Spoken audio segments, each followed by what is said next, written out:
Listening to China Manufacturing Decoded from the Sofeast Group.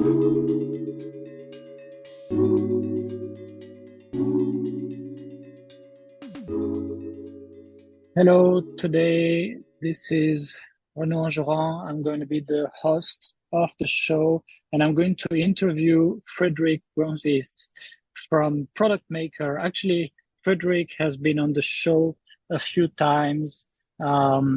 He's been involved over the years in helping companies source new suppliers, ensure compliance. We've talked a few times about compliance of products to go into the EU and the US. He's got a website about that, compliancegate.com. But today we're here to talk about one of his latest projects called Product Maker. And we'll send a link to that website in the show notes. It's spelled Product Maker, MKR. Okay, mkr.com.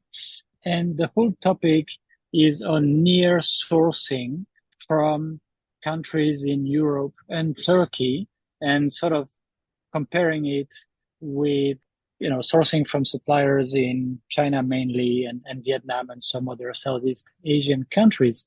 Hi, Fredrik. How are you doing? Thank you for inviting me. Yeah, welcome to the show. So can you tell us maybe in a few words, what have you been up to with this project? What does it consist of?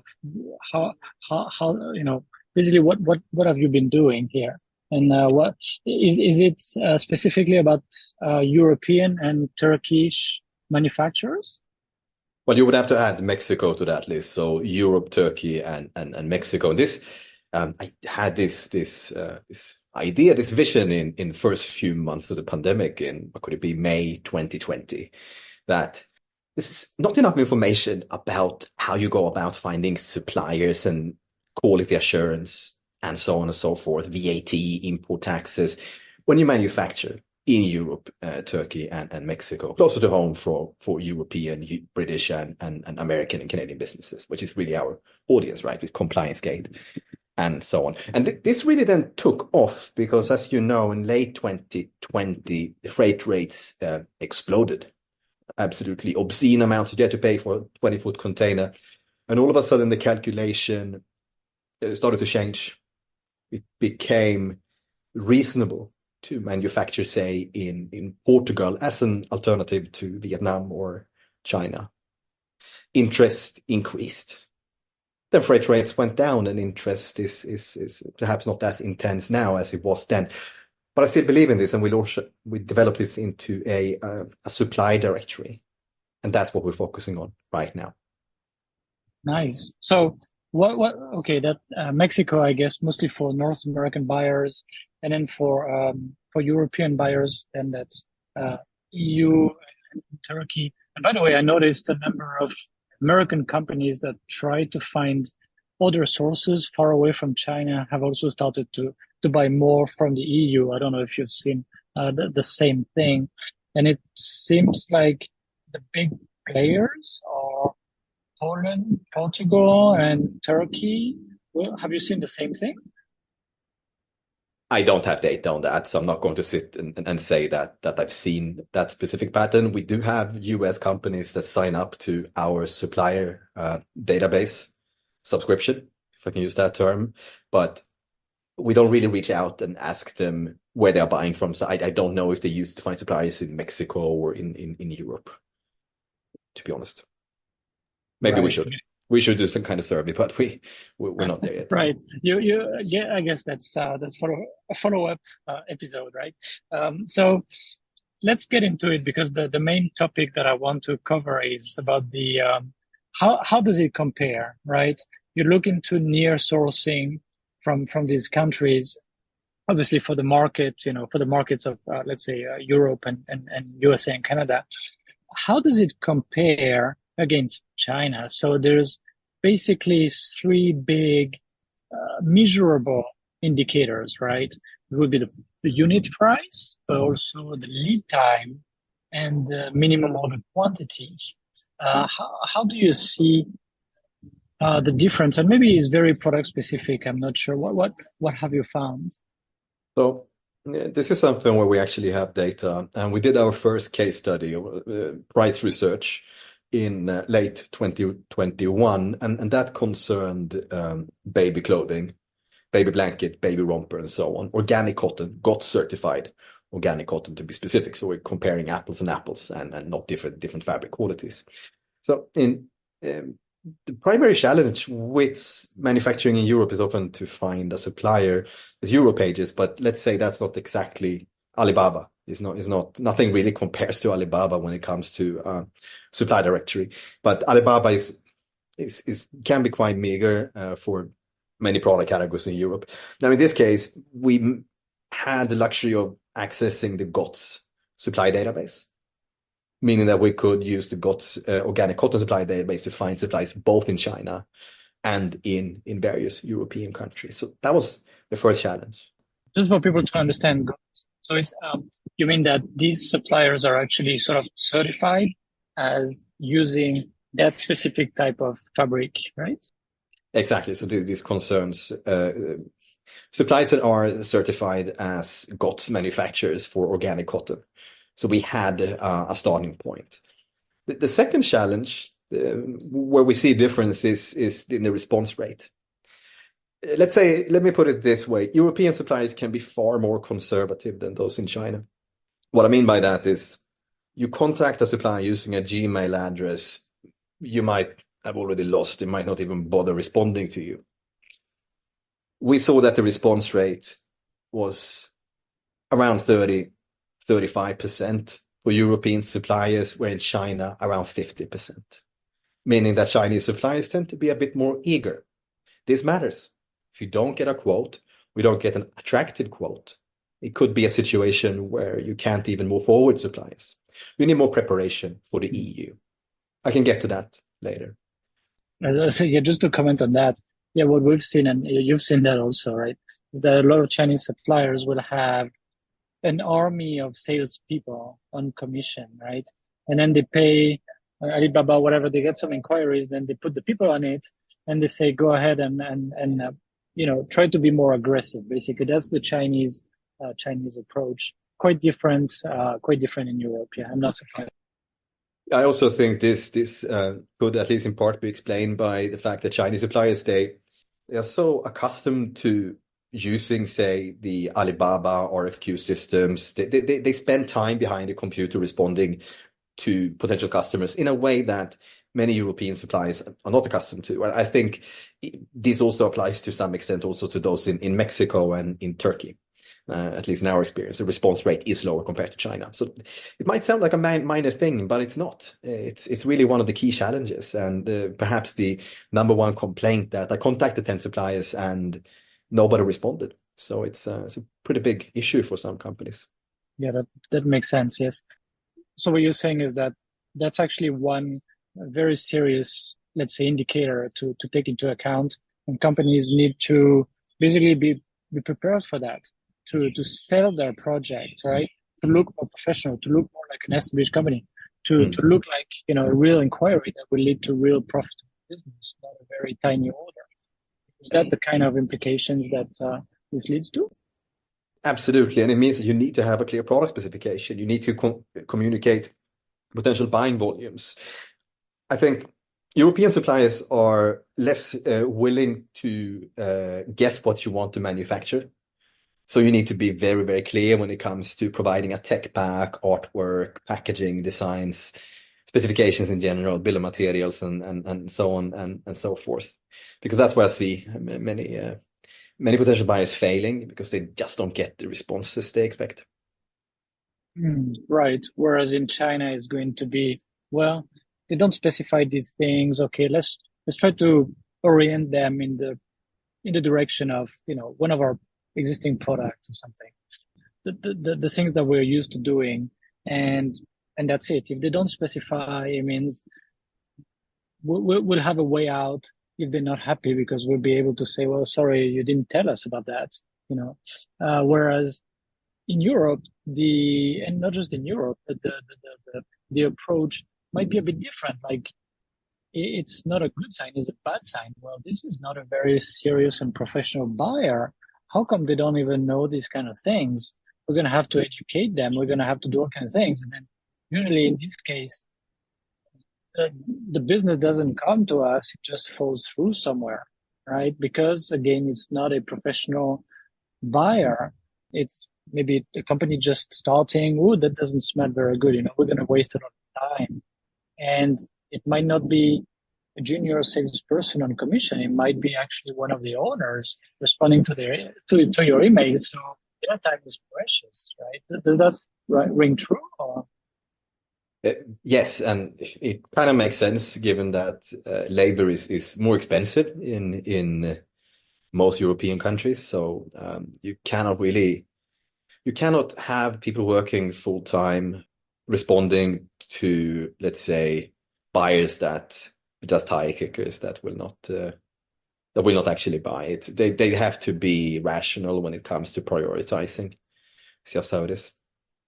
Yeah, totally. Yeah, that makes sense. What about MOQs, minimum order quantities, I should say, and the lead times? When the market, let's say the market is the EU, I guess that makes an enormous difference, right? I guess that's really one of the key reasons why companies try to do near sourcing, to find suppliers close to their markets. I can say that it can really go either way. Now, for context, I have lived in mainland China for many years, now based in Hong Kong. So I have a lot more experience working with manufacturing goods in Asia. So got a lot more data on that. Now, looking at Europe and Turkey, as I said, it can really go either way. So in terms of the MOQ, comes down very much to the supplier. I would say that when it comes to the very low volumes, Chinese suppliers tend to be more open for that, but then you're very limited. You might be a print shop, just standardized goods that would otherwise go on AliExpress or something like that. And in Europe, you also have suppliers that are specialized, say, in selling 300 to 500 pieces per garment, if we're talking textiles, right? So it exists. Different suppliers are specialized in different quantities, I would say. Then you also have access to wholesalers in the EU if it comes to, let's say, non-OEM or non-custom design products, right? Which can sell you anything from a single unit and up. It really depends on the industry. The boring answer is that it really varies depending on the supplier, what the market that they are targeting. And I can't say that I have seen like a clear-cut pattern that I can see here today and say, yes, the MOQs are lower in China or the MOQs are lower in Portugal or something like that. That's the honest answer. 20 years ago, it was different, but now there's just so much competition between Chinese suppliers. You can negotiate nearly anything you want as long as they can satisfy the minimum order quantities of their own suppliers, right? Otherwise, it becomes a little bit more difficult, but then still there are ways to negotiate. Maybe pay them some extra deposit so they can buy in larger quantity, and then you consume it over several batches and so on. A lot of buyers have become pretty good at handling that. But what about the lead times? Now, are you about to say that you don't see a clear difference? So, well, there's got to be a difference, right? If I go back to the case study, the research we did in 2021 for the baby garments, in that case, we could see that EU suppliers, now we're talking GOTS suppliers, had an average MOQ of 925 pieces. This was increased by a couple of suppliers that had a higher MOQ, whereas in China it was 2,500 pieces. It was significantly higher in China in that specific case. So yes, sometimes it really depends on the industry. It really depends on the supplier. So in this specific case, we did see that. Now, looking at lead times, there is a distinct advantage when it comes to the delivery time in the EU and Turkey. You can ship something from Istanbul to Sweden, where I come from, in less than a week. You could do the same thing with air freight from China, but that's going to cost you more. You truck truck is much cheaper. Over land, then it is significantly cheaper, and you save that time. The option would likely have been ocean freight from here, right, to most European countries. And given, factoring in delays, it's not going to take a week. It's very often, at least in Scandinavia, it can be 5, 6, 6, 7 weeks sometimes if you factor in delays, unloading, and so on and so forth.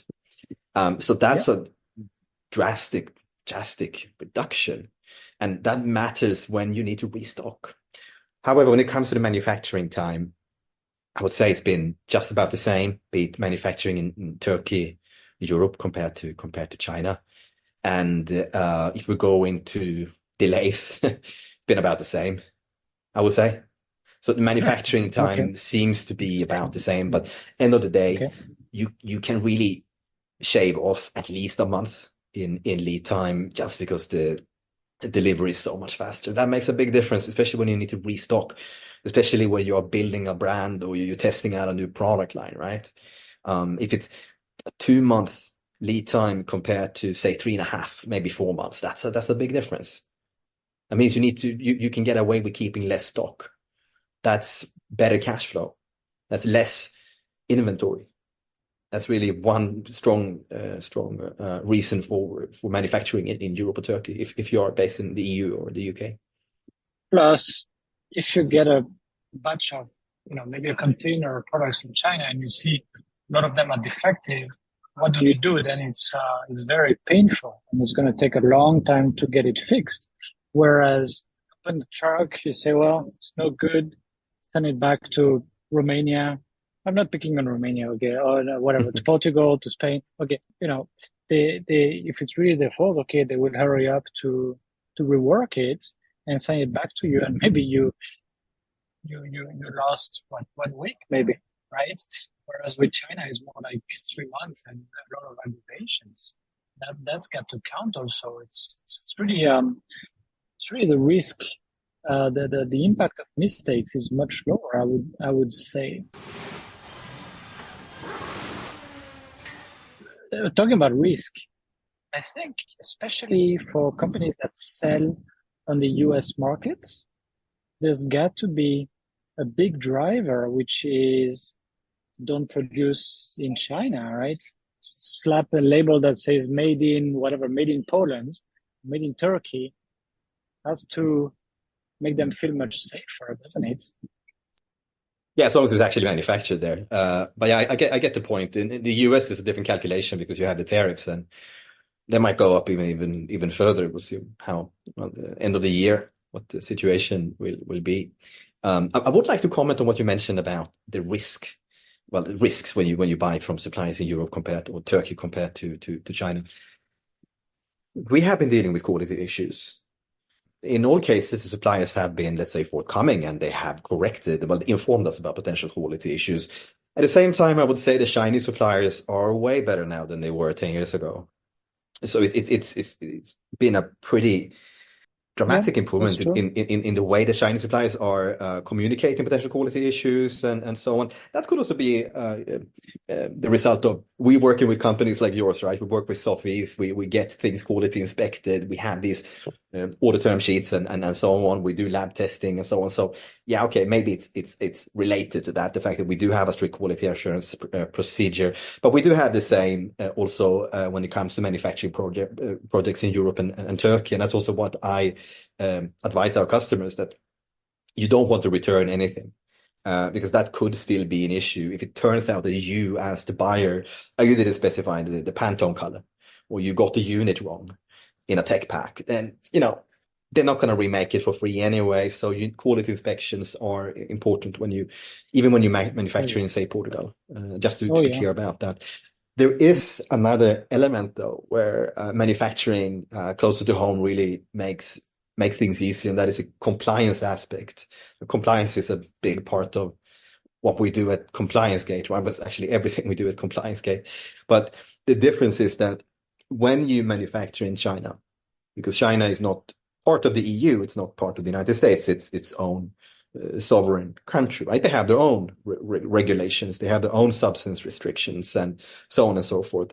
So this means that you really need to educate your supplier on, you need to follow this requirement. You need to make sure that this fabric or this plastic or whatever is compliant with the REACH regulation or the POP regulation and so on and so forth. Now, you cannot always assume that everything made in Europe is always compliant, but it tends to be easier. Now, in the case of, say, Portugal, many manufacturers in the textiles industry, just to give you an example, they tend to be able to provide OECOTEX standard 100 documentation for the fabrics. And this means that you could potentially save 500 to 1,000 USD or euros per SKU in testing fees. So that's a difference. Yeah, that makes sense. More responsibility on them. So it's less risky and costly to verify compliance when you manufacture within, say, the EU.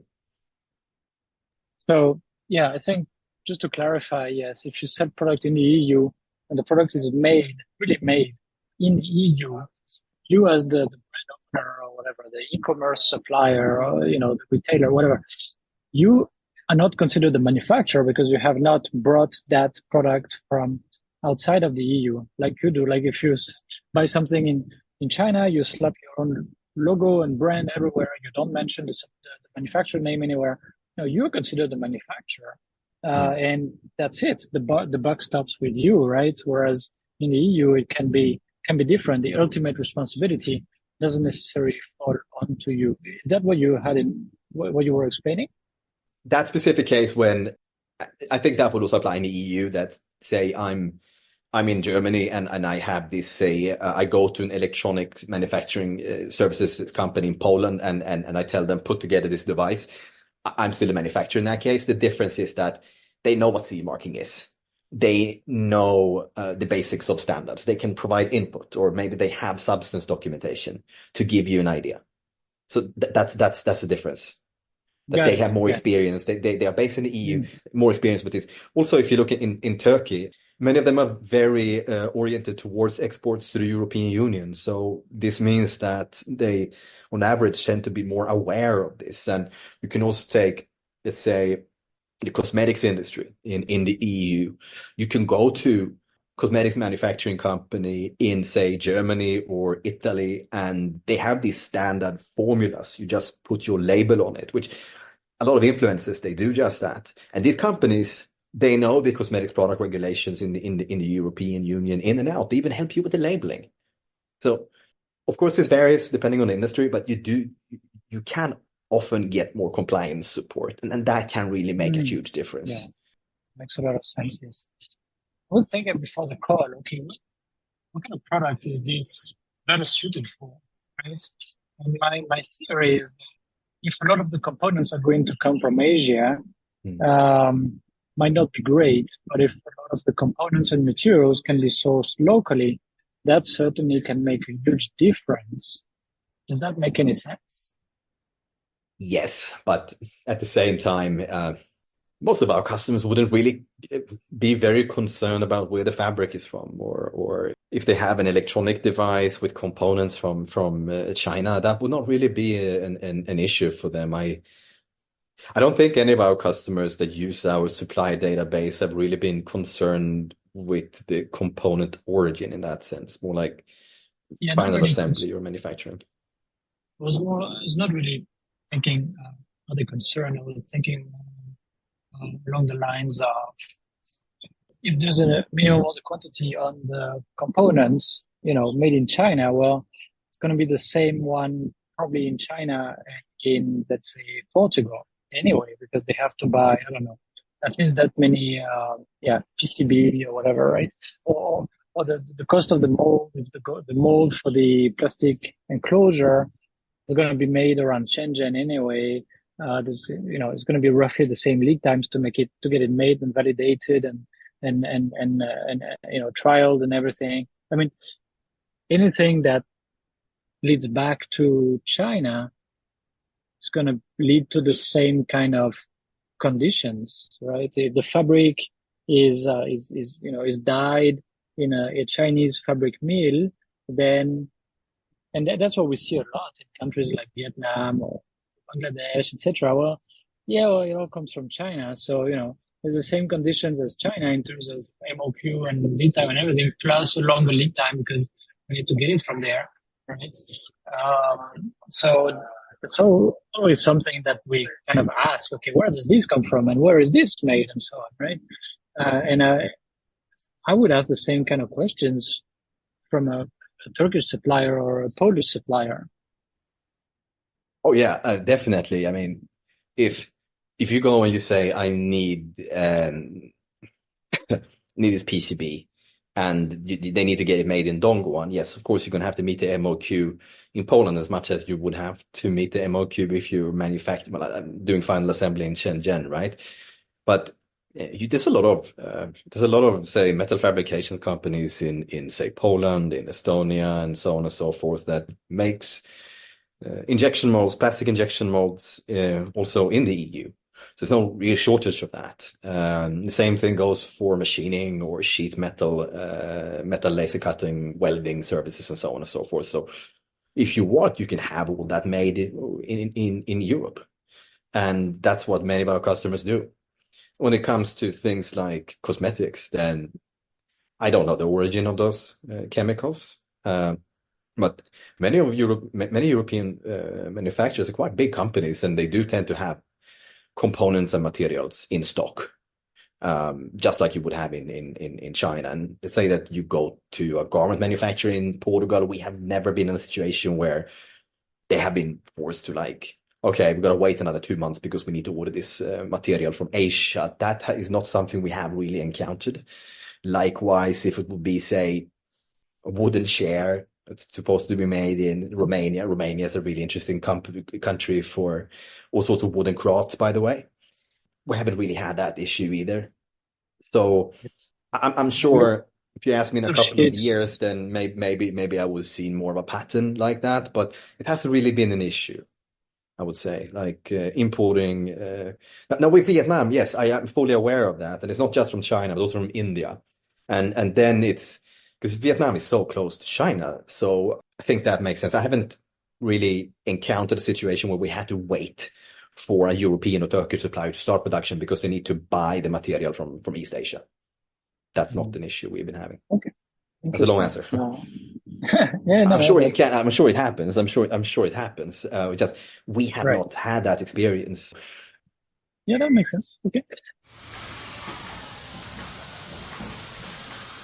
What I've heard from relatively large companies is that when they started to, a lot of European retailers started to buy more from Turkey, from Poland, etc. over the past 10 years, right? So they started to put a small sourcing office there, right, on the ground. And what I've heard repeatedly is that they have to rethink their approach, right? I even remember someone from Kingfisher, so a big do-it-yourself, retail chain, let's say, put in place. I think it's in Warsaw. They have a buying office, and then they say well, the cultural shock, going back to Europe was huge, and we had to rethink a lot of the processes, etc., etc. Chinese suppliers, and also in Vietnam, etc., are kind of used to a certain jargon and to certain way of working. Whereas you go into Europe, it's much less sort of standardized. There's much less, awareness and maybe compliance with certain, how would I say that? Yes, like a standard way of working that all suppliers say, okay, yeah, I recognize it. This is the way to go. And even things like, oh, we're going to do a final inspection based, with acceptance sampling based on AQL. And like in China, everybody would say, oh, yeah, no problem. AQL, 2.5 for major. Okay, no problem. Blah, blah, blah, And you go to a lot of suppliers in Europe and they were like, what is that? Like, just tell me what you want and tell me roughly what you can accept. And, we'll do it. But you don't tend to think and speak of the same things in the same terms. Have you seen some of that? I can say that I've been taking the same approach dealing with European and Turkish manufacturers as we do when we deal with Chinese or Vietnamese companies, meaning that we give them a pretty clear set of order terms, milestones, making it clear that they will get deposit payment, but the remaining 70% or 50% is released when compliance is verified, when quality has been verified, meaning through a third party inspection. And I would never negotiate on that. Doesn't matter where they are located. I would never negotiate on that. And haven't really been any arguments around that either, to be honest. A difference would be, in my opinion, would be, say, that it's more common for suppliers here in Asia to conform to, say, BSCI or SEDEX audits and so on, SA 8000, because that is something that big retailers in the US and Europe and Japan and so on, they expect that. So they dictate the terms. You want to sell to us, you need to pass through this audit. And you also have companies like Disney or Walmart, right? They have their own auditing protocols. And then these companies, you find them on Alibaba, they use that as a feather on the hat, if you know what I mean. Like they show, well, we got the BSCI audits, you can verify that here, or maybe something like ISO 9001 quality management system, or 14001 for environmental management. Whereas in Europe, it's much more rare. And I think one reason for this could potentially be that company in Portugal, they kind of have to comply with everything that is in BSCI by law anyway, because you have fairly high condition, like requirements that concern labor conditions in the EU. So that could be a difference. I'm not sure if that's what the question was relating to, but when it comes to the actual procedure, we just follow the same as we do with Chinese or Vietnamese factories. Yep. It's no real difference. Yep. I would not tolerate any company telling me that, no, you can't do testing, no, you should not do quality inspections. Right. Yeah, no, I get. Yeah, when it comes to ISO certificates and things like that, yeah, China very fast. Boom, became number one in a number of certified companies and so on. And well, anyway, the certifying industry here is a bit messed up, as you know, so it doesn't mean that much. But they see it as a cost of doing business, a cost of sales. Basically, is marketing. And anything that they see as relatively likely to bring them some customers, more or less directly, they will spend money on, as you know. So yes, in Europe, the focus is definitely not there. That makes sense. Well, I like your answer. Basically, describe clearly how you work, what is your buying process, what is your prototype, pre-production approval processes, etc. Your payment terms, how you're going to ensure that they comply with your standards and with the laws and regulations of the countries where you're going to sell the product, and so on and so forth. Just lay all that out clearly. Give them the roadmap. This is how to work with us, and basically, if that works fine in China or Vietnam, that will work fine pretty much anywhere. That's what you've found, right? If I try to summarize it. Yes. End of the day, be it a factory in China, Vietnam, or Europe, they all speak the same language in terms that they want to make money. So it's not like they're a completely different species, and they do understand that brands have quality standards. Right. Okay, great. Well, that's been quite informative. I think what we should do is please give us some news and come back and talk about what you find over time, because I'm sure you will have more and more case studies and comparisons and so on to share with us. Where can people know more about the database that you mentioned? So it's productmkr.com. That's right. Productmkr.com. And there you can find the supply database. Right. And if they want to contact you, should they go to their website? Should they look you up on LinkedIn? What is the best? If you want to reach out to me specifically, then just LinkedIn or the website as well. I will read it one way or the other. Okay. Great. All right. So yeah, that sounds like a topic we'll come back to. So thanks so much, Fredrik, and thanks to the listeners. And you will hear from us next week as usual. Thanks again for listening to this podcast, brought to you by the Sofeast Group. We're on a mission to provide you with everything you need to manufacture effectively in Asia, including inspections, auditing, new product development support, contract manufacturing, 3PL warehousing and fulfillment, and much more across Asia's key manufacturing areas. Visit us at sofeast.com, that's SOFEAST.com, to learn more and get help. If you've enjoyed the podcast today, please do rate, review and share, because it will really help others discover us too.